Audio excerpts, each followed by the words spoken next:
جب بھی اس دنیا میں بھیجا تو ان کو ایک اختیاری دعا دی. اختیاری دعا سمجھتے ہو؟ اختیاری دعا دی کہ ہم تمہاری ساری دعائیں قبول کریں یا نہ کریں یہ میری مرضی، لیکن ایک دعا کا اختیار دیتا ہوں، تم مانگو، تمہاری وہ ہم ضرور سنیں گے. اس کو کہتے ہیں اختیاری دعا. ایک دعا ہم ضرور سنیں گے تمہاری، جو بھی تم مانگنا چاہو مانگو. آدم علیہ السلام نے مانگی، اور آدم علیہ السلام سے لے کر عیسیٰ علیہ السلام تک سارے نبیوں نے وہ اختیاری دعا مانگی. اللہ کے نبی فرماتے ہیں اللہ تعالیٰ نے ہر نبی سے کہا مانگو ہم تمہیں دیں گے. سارے نبیوں نے جلدی کر لی.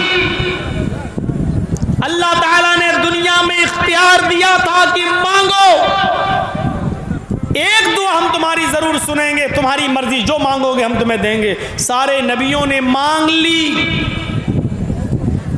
جب مجھے نبی بنا کر دنیا میں بھیجا تو اللہ تعالیٰ نے ایک اختیاری دعا مجھے بھی دی.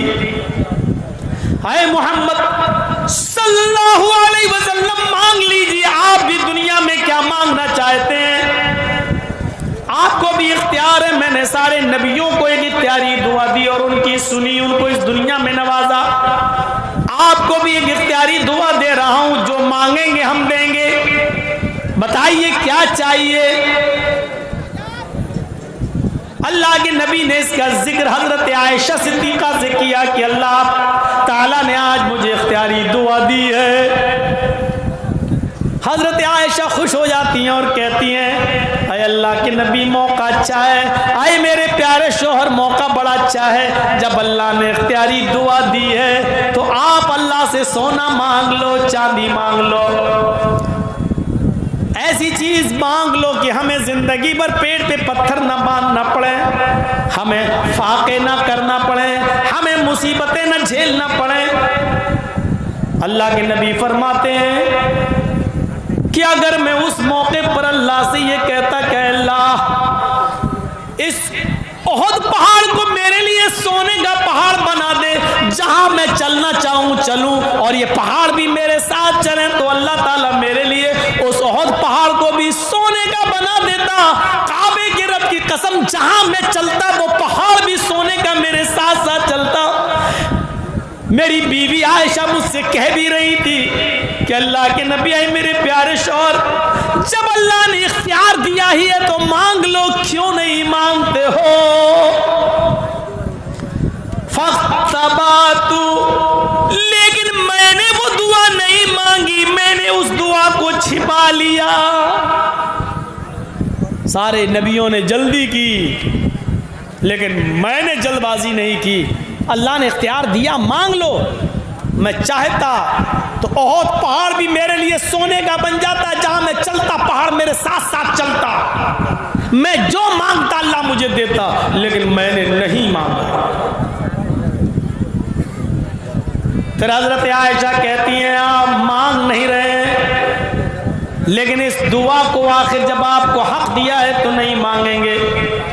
اللہ کے نبی فرماتے ہیں مانگوں گا لیکن دنیا میں نہیں. اختبات دعوتی عائشہ، میں نے اپنی دعا کو چھپا لیا ہے، میں آج اس دعا کو نہیں مانگوں گا. مسلمانوں غور کرو، آئے کھسیا گھاٹ کے اس بڑے میدان میں جمع ہو کر سننے والوں سنو. حضرت عائشہ نے پوچھا پھر اس دعا کو آپ کب مانگیں گے؟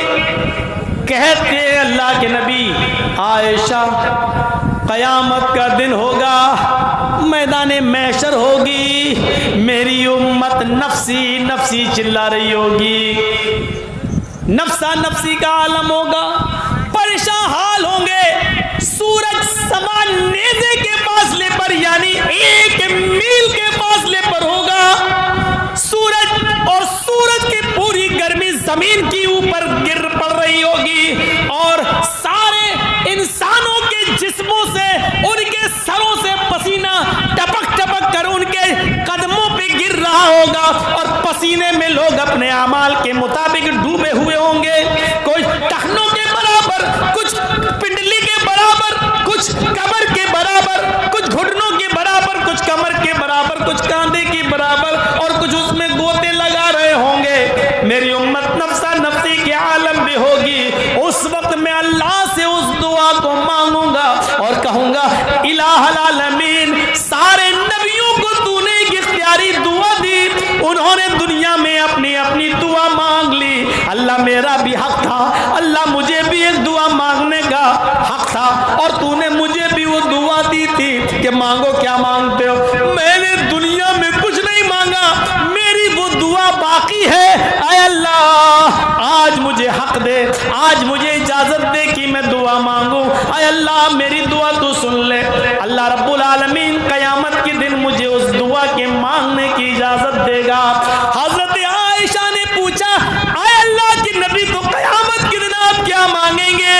امام کائنات کی زبان سے نکلا شفاعۃ لامتی، قیامت کے دن جب اللہ مجھے دعا مانگنے کا حکم دے گا، اجازت دے گا کہ میں یہاں تمہاری سن لوں گا، اختیار ہے تمہیں بتاؤ کیا مانگتے ہو، اس وقت میں اللہ سے اپنی امت کی شفاعت کا حق مانگوں گا، اور اللہ مجھے شفاعت کا حق دے گا کہ جاؤ اے محمد صلی اللہ علیہ وسلم میں نے یہ حق تمہیں دیا، تم کچھ گناہگار لوگوں کی شفاعت کرا سکتے ہو، ان کو جنت میں لے جانے کا حق رکھتے ہو، جاؤ میں تمہیں اجازت دے رہا ہوں۔ یہ امت کے لیے رحمت نہیں تو اور کیا ہے؟ دعا اس نبی نے اپنے لیے کچھ نہیں مانگا، اپنی فیملی کے لیے کچھ نہیں مانگا۔ آپ دن بھر جو محنت کرتے ہو کس کے لیے کرتے ہو؟ اپنے لیے نہیں کرتے ہو، معاف کیجئے گا، آپ کو تو 2 روٹی کھانا ہے، کہیں بھی مل جائے گی۔ آپ جو صبح سے لے کے شام تک محنت کرتے ہو، آپ کو اپنے سے زیادہ اپنے بیوی اور بچوں کی فکر ہوتی ہے، اپنے سے زیادہ اپنے بیوی اور بچوں کے لیے آپ کماتے ہیں، ان کے فیوچر کے لیے۔ اللہ کے رسول کو پورا اختیار تھا، آپ چاہتے تو اللہ سے ایسی دعا اس دنیا میں مانگ سکتے تھے کہ زندگی بھر بیٹھ کر کھاتے۔ صفا اور مروہ کے پہاڑ سونے کے ہو جاتے، بہت پہاڑ سونے میں تبدیل ہو جاتا، اور جہاں آپ چلتے مکے کے یہ پہاڑ اور مدینے کی وہ وادیاں بھی آپ کے ساتھ چلتی، لیکن اللہ کے نبی صلی اللہ علیہ وسلم اپنے اور اپنی فیملی کے لیے کچھ نہیں مانگ رہے، اور وہ دعا بھی چھپا لی، اختبات و دعوتی، میں نے اپنی اس دعا کو چھپا لیا، لیوم القیامہ، قیامت کے دن کے لیے، اللہ سے قیامت کے دن میں مانگوں گا۔ اما عائشہ پوچھتی ہیں تو قیامت کے دن کیا مانگیں گے؟ کہتی ہے شفاعت لامتی، اپنی امت کی شفاعت کا سوال کروں گا میں اللہ تعالیٰ سے۔ یہ ہے رسول کی رحمت امت کے ساتھ۔ امت کیا کر رہی ہے؟ فجر کی نماز میں دیکھ لیجئے گا اس امت کا کیا حال ہے۔ مولوی جرجیز کی پوری تقریر سننے کے بعد مسجدوں کا جائزہ لے لیجئے گا، صبح فجر کی نماز کے ٹائم پر آپ کی مسجدیں بتا دیں گی کہ آج کے اس جلسے کا کتنا اثر ہوا ہے، کتنا اثر ہوا ہے۔ یہ صورتحال، یہ نبی اکرم کی رحمت۔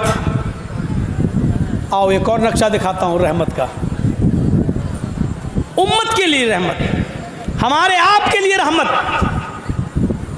کتنا مہربان تھے وہ رسول ہمارے اور آپ کے اوپر، کبھی غور کیا؟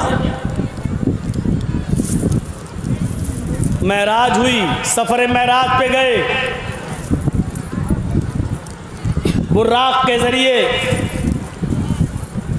اور اللہ تعالیٰ نے وہاں نبی اکرم کو ایک تحفہ دیا۔ تحفہ کیا ملا؟ 50 وقت کی نماز نبی اکرم پر اور آپ کی امت پر فرض کر دی گئی۔ ذرا نقشہ دیکھیے، اللہ کے رسول صلی اللہ علیہ وسلم کو کیا ملا؟ اللہ نے کیا دیا؟ جاؤ اے محمد، آپ اور آپ کی امت پر 50 وقت کی نماز میں نے فرض کر دی۔ بڑے خوش، 50 وقت کی نماز کا تحفہ ملا ہے، لے کے چلے آ رہے ہیں، لے کے چلے آ رہے ہیں۔ چوتھے آسمان پر پہنچتے ہیں، موسیٰ علیہ السلام سے ملاقات ہو جاتی ہے۔ موسیٰ علیہ السلام نے کہا اے محمد صلی اللہ علیہ وسلم، اللہ تعالیٰ کی طرف سے آپ کو جو تحفہ ملا ہے وہ تحفہ کیا ہے؟ تو موسیٰ علیہ السلام نے پوچھا تو اللہ کے نبی نے کہا ہماری امت پر اللہ رب العالمین نے 50 وقت کی نمازیں فرض کر دی ہیں۔ اللہ کے نبی نے کہا کتنے وقت کی نماز؟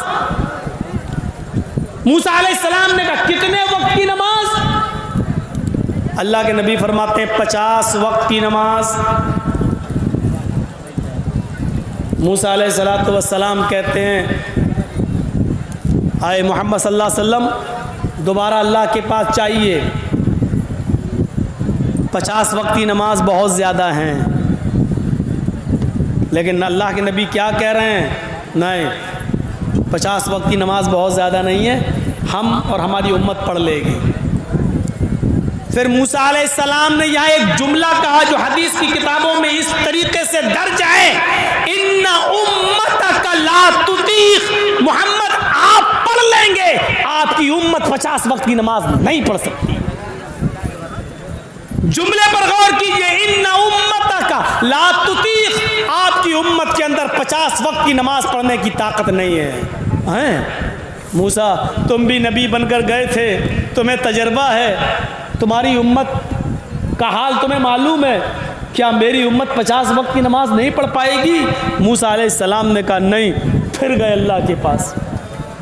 آپ دیکھ رہے ہیں اللہ نے 50 وقت کی نماز بھی لے کے چلے آئے، موسیٰ نے کہا 50 وقت کی نہیں پڑھ سکتی آپ کی امت کا نام سنا، اے اللہ جب میری امت 50 وقت کی پڑھ نہیں سکتی تو پھر کیا فائدہ، پھر تو میری امت جہنم میں چلی جائے گی، میں کیسے دیکھ لوں گا اپنی امت کو جہنم میں جاتے ہوئے؟ امت کا نام سنا تو اللہ کے پاس دوبارہ گئے، اللہ نے کہا محمد اب کیا ہوا؟ اللہ 50 وقت کی زیادہ ہے۔ اچھا ہو کنسیشن چاہتے ہو، ڈسکاؤنٹ، نماز میں کمی چاہتے ہو؟ جی اچھا جاؤ میں نے 10 وقت کی کم کر دی، 40 تو ٹھیک ہے؟ ہاں 50 بار یہ واقعہ سنا ہوگا، آئیے ذرا ہم سے سنیے۔ پھر آئے، پھر اسی آسمان پر موسیٰ علیہ السلام مل گئے، اللہ نے کم کیا؟ ہاں کیا، ماشاءاللہ۔ کتنے وقت کی رہ گئیں؟ کہا 40۔ موسیٰ نے کھینچ کے کہا 40؟ کیا ہوا؟ ارے بہت زیادہ ہیں۔ ارے تم نے کم کرنے کے لیے بھیجا، میں کم کرنے کے لیے گیا، اللہ تعالیٰ نے 10 کم کر دی۔ کہا کہ نہیں یہ بھی زیادہ ہے موسیٰ، ٹھیک ہے 10 وقت کی کم ہوئی نا، کچھ تو کنسیشن ملا ہے نا۔ ان امتک لا تطیق، اے محمد اپنے حساب سے مت سوچو، آپ تو 50 نہیں 100 وقت کی بھی پڑھ لو گے، لیکن آپ کی امت 40 وقت کی نہیں پڑھ سکے گی۔ کیا قیامت کے دن 40 وقت کی نماز نہ پڑھنے کی ہوئی بس اپنی امت کو جہنم میں جلتا ہوا دیکھنا گوارا کر لو گے؟ نہیں، تو پھر جاؤ۔ پھر گئے، اللہ نے کہا ارے اب کیا ہوا؟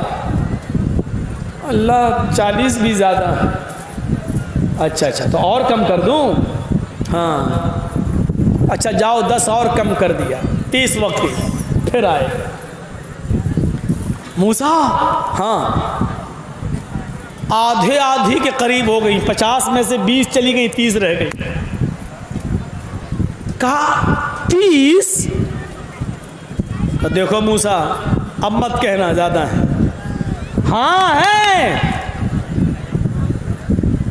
آپ اپنے حساب سے سوچ رہے ہو، لیکن ہمارا تجربہ کہتا ہے کہ آپ کی امت 30 وقت کی نماز بھی نہیں پڑھ پائے گی۔ موسیٰ کا تجربہ دیکھیے۔ اللہ کے نبی کہتے ہیں موسیٰ تم کہہ رہے ہو تو ایک بار اور چلا جاتا ہوں۔ اللہ نے کہا اب کیا ہوا؟ کہا اللہ 30 بھی زیادہ ہیں۔ اچھا جاؤ 10 اور کم، 20۔ موسیٰ علیہ السلام کے پاس آ کر کہتے ہیں موسیٰ تم بار بار بھیج رہے ہو، اب میں جانے والا نہیں، کیونکہ اللہ نے آدھی سے زیادہ کم کر دی۔ 50 میں سے 30 کم ہو گئیں، 20 رہ گئیں، اب 20 وقت کی تو میری امت پڑھ ہی لے گی۔ موسیٰ علیہ السلام کہتے ہیں یہی تو پرابلم ہے، اے اے محمد صلی اللہ علیہ وسلم، میرا تجربہ کہتا ہے کہ آپ کی امت 30 وقت کی 20 وقت کی بھی نہیں پڑھ پائے گی۔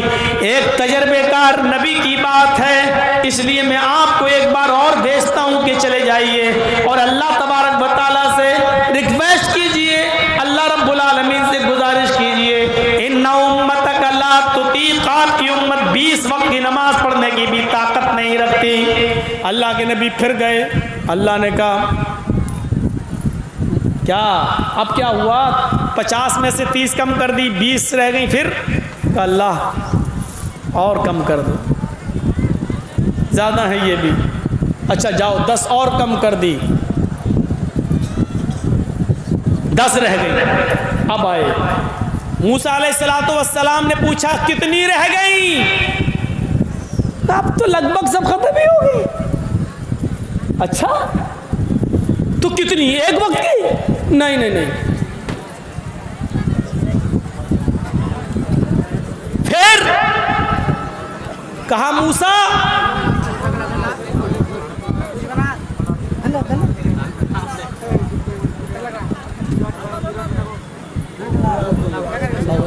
اس کو ادھر جا کے چھوڑ دو،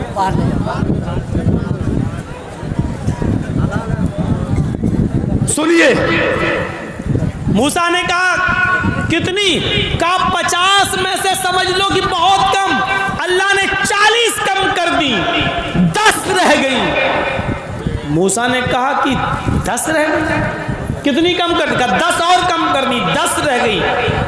کہا 10؟ ہاں اے موسیٰ اب مت بھیجنا، 50 میں سے 40، 40 سے 30، 30 سے 20، 20 سے 10، اب میں جانے والا نہیں ہوں۔ موسیٰ علیہ السلام نے یہاں کہا اے محمد پھر آپ اپنے حساب سے سوچ رہے ہیں، میں آپ کو کیسے بتاؤں؟ میری بات سنیے، اللہ تعالیٰ نے میرے اوپر صرف 2 وقت کی نماز فرض کی تھی، صبح اور شام۔ آپ کہہ رہے ہیں 10 وقت کی اللہ نے کر دی، اور آپ کہہ رہے ہیں آپ کی امت 10 وقت کی نماز پڑھ لے گی۔ مجھ سے سیکھو، میری امت سے سیکھو، میری امت 2 وقت کی نماز بھی نہیں پڑھ سکی، آپ کی امت 10 وقت کی کیسے پڑھ لے گی؟ ان امتک لا تطیق، 10 وقت کی نماز پڑھنے کی طاقت نہیں ہے آپ کی امت کے اندر۔ جائیے ایک بار اور جائیے، اللہ رب العالمین کم کر دے گا۔ اور سنو 10 کم ہو رہی ہیں، 10 اور کم ہو جائیں گی تو کچھ بچے گا ہی نہیں۔ موسیٰ 10 ختم کر دے گا پھر کچھ بچے گا ہی نہیں، تو پھر تحفے کا فائدہ کیا؟ ارے جاؤ تو اللہ بڑا غفور رحیم ہے، بڑا مہربان ہے۔ گئے، اللہ نے کہا محمد اب کیا ہوا؟ اب تو 10 کر دی۔ اللہ کے نبی نے اب نام لے دیا، پڑھیے سنن بیہقی، امام بیہقی کی۔ اللہ موسیٰ کہہ رہا میری امت پر 2 وقت کی نماز فرض تھی، میری امت 2 وقت کی نہیں پڑھ پائی، تو آپ کی امت 10 وقت کی کیسے پڑھے گی؟ اللہ اور کم کر دے۔ اللہ نے کہا محمد صلی اللہ علیہ وسلم جاؤ، اے محمد میں تمہاری 10 نمازوں میں سے 5 اور کم کر دیتا ہوں، اب 5 وقت کی نماز تم پر اور تمہاری امت پر فرض ہے، جاؤ یہ تحفہ لے کے جاؤ۔ پھر آئے موسیٰ علیہ السلام مل گئے، موسیٰ نے کہا کتنا کم ہوا؟ اب میں نہیں بتاؤں گا۔ کیوں؟ کیا ہوا؟ پھر تم بھیجنے کی بات کرو گے اور اب میں جاؤں گا نہیں۔ کیوں؟ تعداد تو بتاؤ کتنی؟ کہا 5۔ کہا یہ بھی زیادہ، نہ بنی رہنے دیجیے، اب نہیں جاؤں گا۔ ارے میری امت 2 وقت کی نہیں پڑھ پائی، آپ کی امت 5 وقت پڑھ لے گی، میں محنت کروں گا، فضیلت بیان کروں گا، لیکن اب میں بار بار نہیں جاؤں گا، ایک بار اور چلے جاؤ محمد۔ یہاں اللہ کے رسول قسم کھا لیتے ہیں، موسیٰ مجھے قسم ہے اپنے رب کے عزت و جلال کی، اب نہیں جاؤں گا، مجھے بار بار جانے میں شرم آ رہی ہے، کتنی بار جا کر کم کراؤں؟ نہیں، جیسے یہاں قسم کھائی مجھے بار بار اپنے رب کے پاس جانے میں شرم آتی ہے، کتنی کم کراؤں؟ غیب